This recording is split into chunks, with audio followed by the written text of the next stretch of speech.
आईनी तरमीम की तरफ आते हैं। बैरिस्टर सलाहुद्दीन साहब से आगाज़ करते हैं। सलाहुद्दीन साहब, एक तरफ एससीओ समिट जारी है और बहुत अच्छा इवेंट है, और उसी इवेंट के साथ छुपी हुई कोशिश तेज़ रफ्तारी से जारी है कि पीटीआई के लोटों के ज़रिए इस तरमीम को साथ ही पास करवा लें।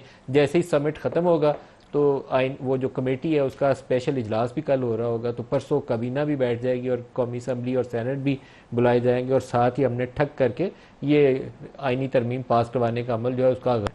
आप समझते हैं कि हुकूमत इस पोजीशन में है कि ये सारा कुछ कर गुजरेगी या अभी चैलेंजेस हैं? देखें, ये तो हुकूमत ही बेहतर जानती है कि इनके पास नंबर्स हैं या नहीं हैं, कि मौलाना साहब उनके साथ आ रहे हैं। सुना है मुज़ाकरात हो रही हैं सब बंद कमरों में, और पीटीआई के भी अरकान के पास अब चूँकि 63A की जजमेंट के बाद, जो रिव्यू की जजमेंट है उसके बाद, तो अब पीटीआई के अरकान को भी शामिल किया जा सकता है। तो कहा जा रहा है कि उनके ऊपर बड़ी हर किस्म की प्रेशर डाला जा रहा है।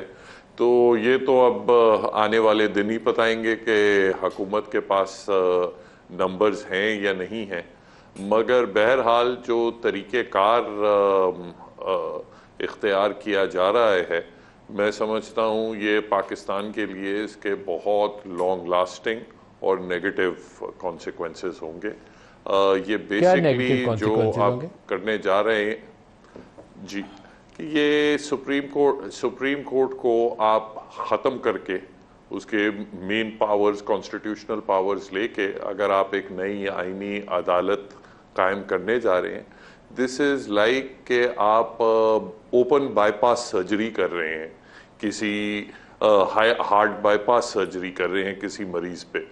आप जब इस किस्म की रेडिकल स्टेप लेने की का सोचते हैं तो पहले आप आइडेंटिफाई करते हैं कि मर्ज क्या है, उसको फिर आप देखते हैं कि इसका इलाज क्या होना चाहिए, आया दवाई टीके से कुछ इलाज हो सकता है। उसके बाद अगर बिल्कुल आप कन्विंस हों कि नहीं और कोई इलाज नहीं है, तब आप इस किस्म की रेडिकल बात करते हैं।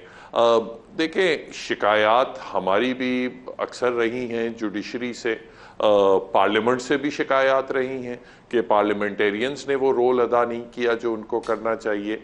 मगर ये जो एक नीजक रिएक्शन होती है कि हम क्योंकि सियासतदान से खुश नहीं हैं तो हम बस पार्लियामेंट्री डेमोक्रेसी को ही ख़त्म कर दें, पार्लियामेंट्री निज़ाम को ख़त्म कर दें और उसकी जगह किसी नए शूरे को लेके आ जाएं। ये जो तजर्बात हैं ये हमने मिलिट्री डिक्टेटर्स के दौर में देखे हैं, पार्लियामेंट के साथ भी ऐसा हुआ है और जुडिशरी भी अटैक में आई है, जुडिशरी को भी ख़त्म किया गया है, जजेस को पीसीओ में निकाला गया है। तो वही एक अमल नज़र आ रहा है कि आपने एक अनडिक्लेयर्ड पीसीओ के तहत आपने चंद मखसूस अपने पसंदीदा जजेस को रखना है एक आईनी अदालत में, बाकियों को एक सुप्रीम कोर्ट, एक मफलूज सुप्रीम कोर्ट में पार्क करना है। तो अपना आप बात करते हैं इस्लाहात की, इस्लाहात के लिए प्रॉपर एक नियत होती है, एक स्टडी होती है कि उससे हमारे ये एक्शंस से ये रिजल्ट्स होंगे।